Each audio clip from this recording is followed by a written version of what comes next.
Now the problem with all these fuel sources is that each of them leaves a carbon debt. When you destroy a natural ecosystem, whether it be for biomass or to grow crops for biofuel, we leave a carbon debt that's at the minimum decades long, but in the worst case scenarios, like palm oil from tropical peat forest, it's over 800 years of continuous growing of palm oil before you neutralize the upfront emissions from destroying the forest originally. So we're talking about a crisis of epic proportions here. Now, this isn't just about carbon and carbon emissions, because when we remove those ecosystems, we're unable to sequester or draw out of the atmosphere carbon in future years. So we actually remove the planetary capacity to stabilize warming episodes like the one we're in now. And even that's not the full implication. If you look at what ecosystems do for us, they do a number of other things. They recycle nutrients, which keeps our global soils healthy. They drive the rainfall cycle, which ensures we have predictable weather and can grow crops to feed 5 of the 6.5 billion people. And on top of that, we have a situation where if we destroy these ecosystems, we also destroy the biodiversity that's associated with them. It's considered a conservative estimate that we are losing something in the region of 50,000 species a year. Now, biodiversity is the key elemental part of an ecosystem. Destroy biodiversity, and ecosystem functions can't happen. And they are critical to climate change. Without healthy ecosystems, we would trigger climate change by another means. Now, I want to close to closing, I want to say one other thing. There's a hidden driver that is really alarming, and it's one that you wouldn't expect. That hidden driver for the acceleration of the so-called bioeconomy is actually you and I. And not you and I as citizens, but you and I as campaigners, and you and I as members of NGOs who put their contributions to Parliament.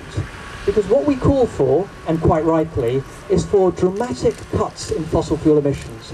We call for more stringent legislation that will bring down our fossil fuel footprint. But what the government hears is, yes, we'll do that, but we'll do it by increasing the bioeconomy. The United Nations Environment Programme now says that at least 50% of all new green jobs will probably be in the bioeconomy. This is horrendous from a climate point of view. If you think of hundreds of centuries and decades and centuries of carbon debt, we're talking about a situation here where we're accelerating climate change massively. So I want to put to you that we as a climate movement need to be much clearer about what we're asking for. If we're calling for dramatic reductions in fossil fuel emissions, we've also got to give a critique on what the bioeconomy is doing.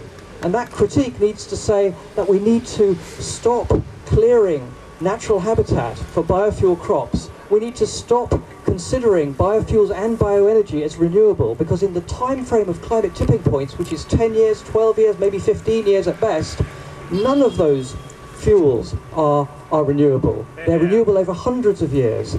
So in closing, what we need to do now is we need to be united in having a strong critique about bioenergy, about biofuels, and recognize that if we don't do it, we won't necessarily trigger catastrophic climate change from fossil fuel emissions. We're likely to trigger it from biological carbon emissions ahead of time. Thank you. If we're going to get the right result at Copenhagen, the politicians have to fear failure. They have to fear our reaction to failure. We have to remember next year there'll be an election in this country. We need to give our politicians a message. We will not vote for you if you fail at Copenhagen. Thank you. We need to make that abundantly clear to them by threatening them in the most effective way that they will lose office if they underperform at Copenhagen. Hello, on the subject of biofuels again, Food Not Fuel are here. At the moment we're a London-based campaign group against the use of industrial biofuels, and we're campaigning against power stations. There's planning applications for Southall in London, Newport in Wales and Portland in Dorset. We've got a mailing list and we've got leaflets, so Nick, where's Nick? Nick's also signing people up.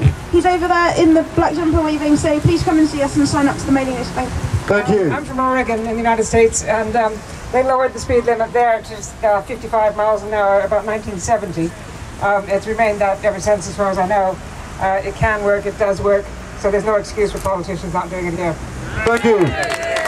I just want to say as well, in terms of what roads actually do to our communities, I teach cycling for a profession, and I know that a lot of children are bounded by roads that divide communities, and if we're trying to sort of rebuild smaller scale community things in London, one of the things that has to go is busy roads, and then it can bring more people together. And just another thing on a practical note is the company I work for called Cycle Training UK. We deliver a lot of cycle training in London. We're a workers' cooperative, which is a really great thing to be part of, that everybody actually has a say in how the company works, and we try to reach consensus decision making, which might be something that the government spokesman doesn't really know anything about, because it certainly doesn't happen in the House of Commons over there. So cycle training is subsidised in a lot of boroughs in London. If you know anybody who is a bit afraid of going out on the road, then it really helps boost confidence, or even somebody who is an experienced cyclist I think can benefit from some cycle training. Often it's only £8 for 2 hours. And just a brief mention about us and the sound system. We're part of a group called Bicycology. We take as much direct action as we can in support of various causes. If you need us or our sound system, then go to the Bicycology website and send us an email, and yeah, direct action rules.